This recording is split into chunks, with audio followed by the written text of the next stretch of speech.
Launching a space telescope is relatively straightforward. Getting it operational takes time, especially when it's the most powerful ever built. And so big is the James Webb telescope that when it was launched from French Guiana on December the 25th, it had to be transported, folded up in the rocket's nose. And engineers have now unfolded the telescope's giant gold-coated mirror as it readies for its mission of studying the first stars and galaxies that formed 13.5 billion years ago.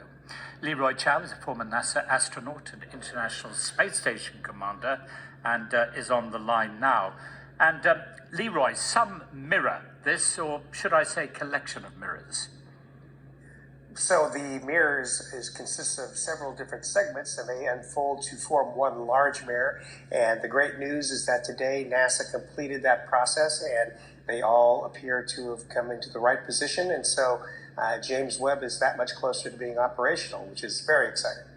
So the mirrors are now fully aligned, are they? The spacecraft will continue to receive commands and make some fine adjustments to the mirrors and some other components, kind of calibrating the telescope. So the process is still going to be going on for about maybe a little over 5 months before it's ready to be fully operational and start making observations. Fully operational, you say, but from what position? I mean, does it have to go into its own orbit first?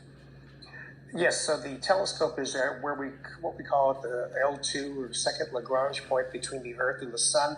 So it's basically in a straight line between the Earth and the Sun at the point where the gravitational forces of the Sun and the Earth are balanced. And so it's maintained there because it takes very little fuel to maintain it at that position.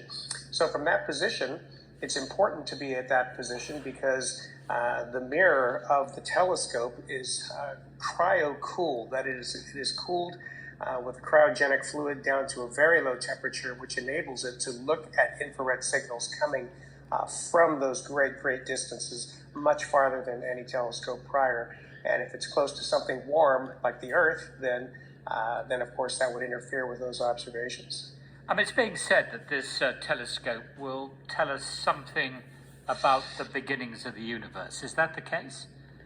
Yes, and so if you think about, if you look at the Big Bang, if you accept the Big Bang as the way the universe began, so the outer fringes of the bang, if you will, have been expanding all throughout time, through all these billions of years. So the light that we see from stars coming from hundreds of millions of light years or even farther away are exactly that old. It takes the light, 100 million years or so to get here. And so what this telescope does is it's able to look farther away and be able to see back in time, if you will, what was going on or what's happened, all those, what's happening now that we wouldn't get to see with a conventional telescope for a very long time. So it's, in that sense, it's kind of a time machine. It lets us look back at the earlier parts of the universe and discover, hopefully, more about how things began and how things work.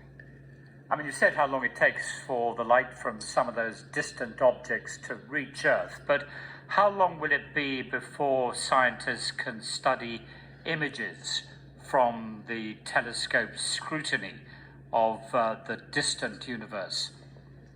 Once the Webb is operational, then of course it'll begin making observations.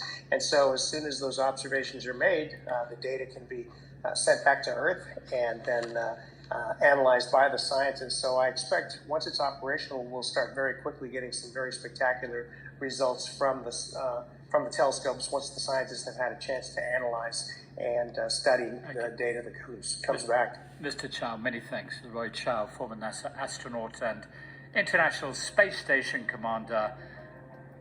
You're listening to NewsHour.